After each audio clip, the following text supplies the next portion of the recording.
नमस्कार। आज हम हिंदी सिनेमा के उस दौर में चल रहे हैं जब एक फिल्मकार ने गानों को देखने का, महसूस करने का तरीका ही बदल दिया। हम बात करें गुरुदत्त की। देखिए, आम तौर पर हिंदी फिल्मों में गाने कहानी से मतलब थोड़े हटकर ही माने जाते थे।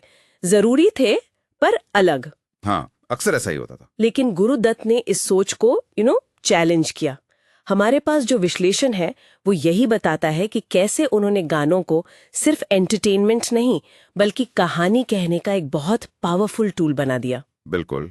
और ये वो दौर था, देखिए 1950 और 60 का। भारत नया नया आजाद हुआ था, समाज बदल रहा था, सिनेमा भी। हाँ, स्टूडियो सिस्टम का दबदबा थोड़ा कम हो रहा था, नए लोग प्रयोग कर रहे थे।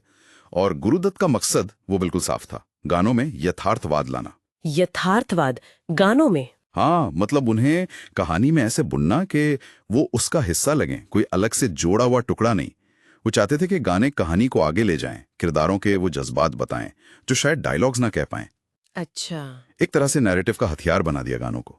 ये तो सुनने में ही बड़ा क्रांतिकारी लगता है। तो ये उन्होंने किया कैसे फिर? मतलब कुछ खास तरीके थे उनके? विश्लेषण में जिक्र है जैसे गानों को सीधा डायलॉग से जोड़ देना। हाँ हाँ, वो बहुत अहम था। कोई लंबा सा म्यूजिक पीस नहीं होता था शुरू में। गाना बस बातचीत के फ्लो में ही शुरू हो जाता था। जैसे बातचीत का ही हिस्सा हो। बिल्कुल। और सिर्फ यही नहीं, लोकेशंस देखिए, कोई बड़े बड़े भव्य सेट्स नहीं। हाँ आम जगह हैं, रोजमर्रा की, जैसे आर पार में हो गराज। हाँ, या प्यासा की वो तंग गलियां और सड़कें। सही, वही। इससे किरदारों और उनकी दुनिया की वो सच्चाई ज्यादा उभर कर आती थी। वो असल में सिनेमाई यथार्थवाद को गानों में ला रहे थे। और वो बड़े बड़े डांस नंबर्स की जगह मैंने पढ़ा किरदारों के चेहरे पर, उनकी आंखों पर ज्यादा फोकस था, है ना? हाँ बिल्कुल। वो जो ग्रुप डांस होते हैं या बहुत डिटेल्ड कोरियोग्राफी, उस पर जोर कम था। फोकस था किरदारों के क्लोजअप्स पर, उनके एक्सप्रेशंस पर, वो जो अंदर चल रहा है ना उनके, उस पर। कैमरा, लाइटिंग, लिरिक्स, म्यूजिक की धुन, हर चीज कहानी के मूड को, किरदारों की हालत को दिखाती थी। गाने सिर्फ शब्द नहीं थे, वो किरदारों की रूह की आवाज बन जाते थे। तो ये आवाज क्या हमेशा मेन किरदारों की ही होती थी या इसमें भी कुछ अलग था? ये भी एक दिलचस्प बात है। कई बार गाने मुख्य किरदार गाते ही नहीं थे। अच्छा। हाँ, कोई राह चलता गा रहा है या कोई साइड कैरेक्टर। जैसे आर पार का टाइटल गीत याद है? हाँ हाँ। या मिस्टर एंड मिसेस 55 की वो कव्वाली। ये बाहरी आवाजें होती थी जो कहानी के माहौल को या फिर मेन किरदारों के जो अनकहे विचार हैं उनको सामने लाती थी। वाह। तो इससे गाना कहानी में रुकावट नहीं डालता था, बल्कि उसे एक तरह की कमेंट्री, एक बाहरी नजरिया देता था। कहानी और गहरी लगती थी। ये तो बहुत ही सूक्ष्म सटल तरीका है कहानी कहने का। और वो गाने जो वो कहे जाते थे जो कहा नहीं जा सकता था, जैसे कागज के फूल का वो गाना। वक्त ने किया क्या हसीन सितम। हाँ, वक्त ने किया। सुना है उसमें लाइटिंग का इस्तेमाल कमाल का था। हाँ, वो तो क्लासिक उदाहरण है। सुरेश और शांति के बीच का वो रिश्ता जो अनकहा था, समाज की नजर में शायद वर्जित था, उसे डायलॉग से कहना बहुत मुश्किल था। उस गाने में गुरुदत्त ने लाइट और शैडो का जो खेल रचा है, वो किरदारों के बीच की खामोशी, वो खिंचाव, वो दूरी, सब दिखाता है बिना कुछ कहे। हाँ, कैमरा एंगल, किरदारों की पोजीशन, वो धीमी लय, सब मिलकर उस चुप्पी को आवाज देते हैं जो लफ्जों में नहीं आ सकती थी। और दूसरी फिल्मों में भी ऐसे उदाहरण हैं जहां गाने किरदारों के अंदरूनी संघर्ष या शायद सामाजिक तनाव को दिखाते हो।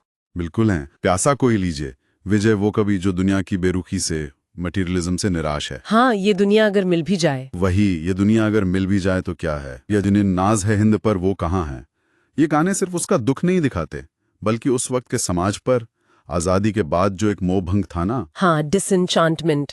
हाँ, उस पर एक तीखी टिप्पणी भी करते हैं। इसी तरह साहेब बीवी और गुलाम में छोटी बहू, ओह हाँ, उसकी वो दबी हुई छाएं, उसकी तन्हाई, उस सामंती ढांचे में उसकी घुटन, वो गानों के जरिए, खासकर ना जाओ सैया छुड़ा के भैया जैसे गानों में जिस मार्मिकता से उभरती हैं, वो शायद किसी और तरह से मुमकिन ही नहीं था। गाने यहाँ सिर्फ पर्सनल दर्द नहीं, बल्कि उस दौर के जो सामाजिक बंधन थे, बदलते मूल्य थे, उनका टकराव भी दिखाते हैं। तो मतलब ये हुआ कि गुरुदत्त के लिए गाने सिर्फ कहानी आगे बढ़ाने का एक तरीका नहीं थे, वो किरदारों की आत्मा और समाज का आईना दोनों दिखाने का माध्यम थे। यही उनकी कला का सार है।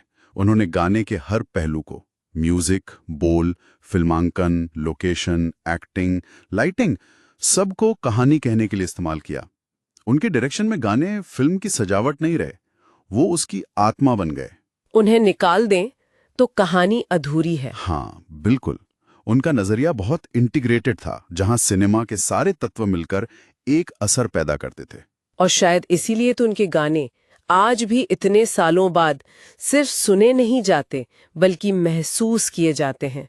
वो पूरी विजुअल पोएट्री के साथ याद आते हैं। सही कहा, किरदारों और कहानी से एकदम जुड़े हुए हैं। अच्छा, यहाँ एक विचार छोड़कर जाते हैं सुनने वालों के लिए। गुरुदत्त की ये जो अनोखी शैली थी, जहां गाने कहानी में इतने रचे बसे थे, क्या ये उनके बाद आने वाले फिल्मकारों को उस हद तक प्रेरित कर पाई, या ये एक ऐसा शानदार प्रयोग था जो ज्यादातर उन्हीं के साथ अपनी शिखर पर पहुंचकर रह गया? सोचिएगा जरूर इस पर।